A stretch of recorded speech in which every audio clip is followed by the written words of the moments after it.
All right, welcome back, everybody, to the American LFC show. We welcome all the Reds fans from the U.S. and around the world. And, well, today, 2-2 draw with Newcastle at St. James's Park. I do have some thoughts on the game and interested in hearing what you guys think about it as well. But interesting fact from my end, my watching experience today. I'm watching the game, and then 4 minutes into the game, Wi-Fi goes out. And I get a message from my Wi-Fi provider my internet provider, that it's going to be out for 4 hours. So I hopped on my phone and watched the entire game on my phone. Not as nice as watching it on a 65-inch TV, but hey, got to make it happen, right? First game, got to watch it.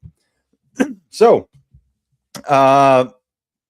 just really quick goal scorers today. Alanga in the 5th minute, Gakpo in the 55th, Willock in the 57th, and then Dominik Szoboszlai in the 99th minute draws the game at 2-2. It was a very, very sloppy game.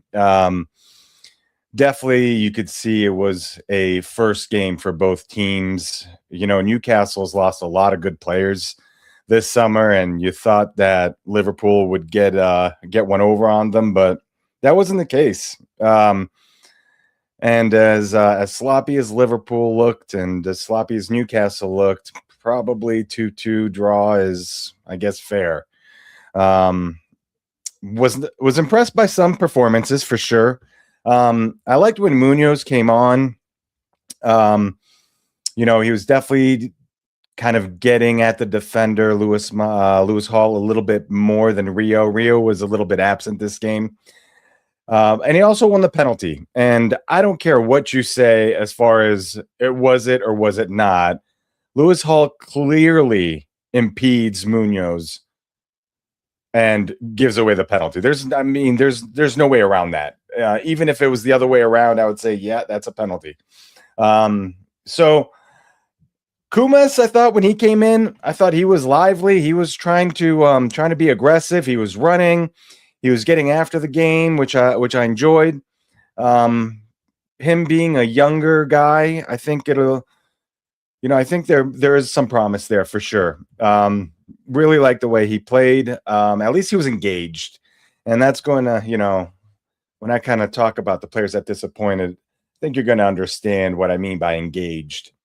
Szoboszlai, a decent performance. The penalty was gorgeous. He had, several opportunities at a free kick, just couldn't kind of get it past the wall. It happens sometimes. I'm not too concerned about him. He runs, he plays hard. Szoboszlai was our best player last year, and if he can improve on what he did last year, that would be great. But he scores the penalty to draw the game, so that was nice. And then I thought Jeremy Jacquet, for the second game that we've watched him, played right around 70 minutes. I mean, wow. Very calm on the ball. He's quick. I was really, really impressed again by him. We have Virgil's replacement in-house now, which is really nice, which is really, really nice to see.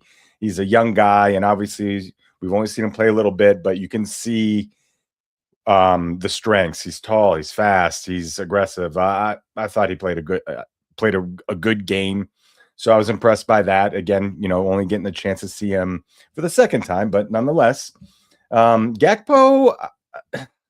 I'm one of Gakpo's biggest critics. I think he's extremely predictable, or he was in the past.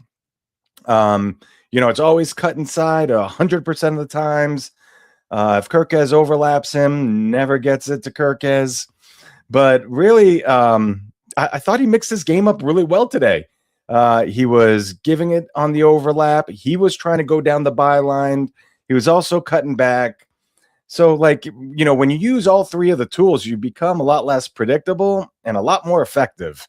So I'm really impressed with Gakpo, and also getting on the score sheet, a beautiful long range strike, bottom corner. I thought, you gotta tip your hat. He played well. All right, let's talk about the disappointments. I got a laundry list of people that disappointed today. But I'm going to start with Florian Wirtz. Remember when I said engaged about 2 minutes ago? Talk about not being engaged, man. Good God. Um, Florian is like scared to stick his foot in on a tackle. He's just not. I don't know. I don't know what it is, man. But if you can't float through a game like this. You got to take the game by the scruff of the neck, and I don't think Wirtz can do that. I'm really, really starting to think that. Hey, what was this a mistake? Too early to call for sure, but last year I didn't think that. I thought he had some good moments last year. You saw a lot of flashes.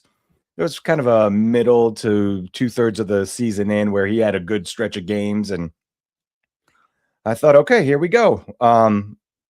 Today was like him and Kirkez looked like their very first games for Liverpool last year. Kirkez out of control, not in good positioning. I don't think Virgil really helps him all that much, screaming at him and yelling at him. I don't think that helps necessarily, but he was just as bad.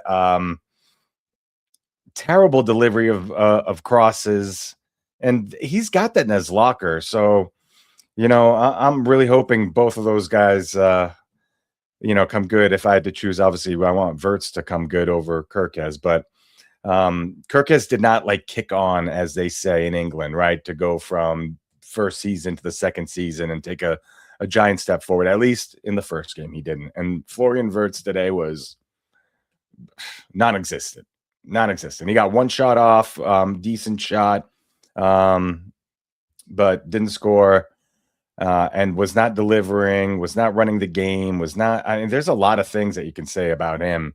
There was one time in the second half, he was pressing a guy, I don't remember who it was, and he was basically running right next to him, and I was like, put your foot in, win the ball, and he just ran with him. It's like they were just kind of running together. And if you're not going to put your foot in there, nobody's going to be scared if you're there. So the guy just kept dribbling. He's like, oh, okay, fine. I'll just keep dribbling. But bad look. Did not like that at all. We'll definitely keep an eye on this. But one of the things that Coach and I talked about on Thursday was this is a big season for Wirtz and Isak. And not a great start.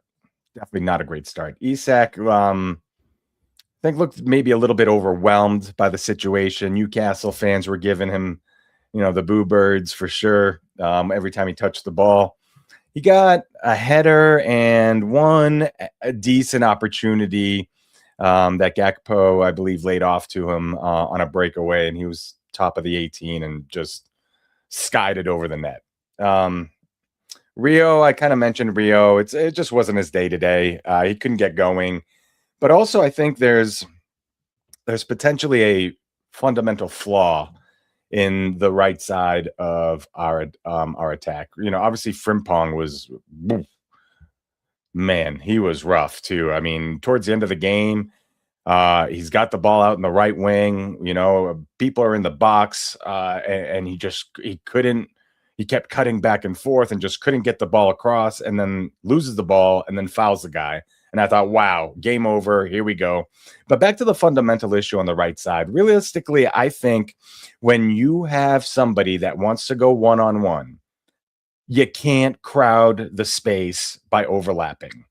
Essentially, what I'm saying is that Frimpong and Rio and also Munoz, when he came on, were doing the same thing. Their main attributes are speed and quickness. And when you have two people that like to get forward and rely on speed and quickness, they kind of crowd each other.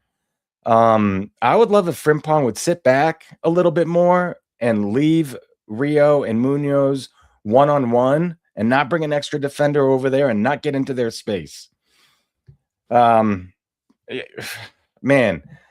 The fact that we got out of here with a 2-2 draw, I think is, a point gained, I think is the only way you can look at this. It was really not a great game just in general. The games this weekend have been kind of wild. United lost 2-0 to Hull. Villa got waxed by Brighton. Um, Tottenham got destroyed by Brentford. These are teams that have made significant investments in their teams. I know there's been a lot of outs also in Villa, but there's been some really, really rough showings. And Man City, I think, really got fortunate to win, win the league, not win the league, but win their game against Bournemouth, 2-1. But as we kind of look at this, what I want to do here is give you guys the code for our fantasy league. So let me see here.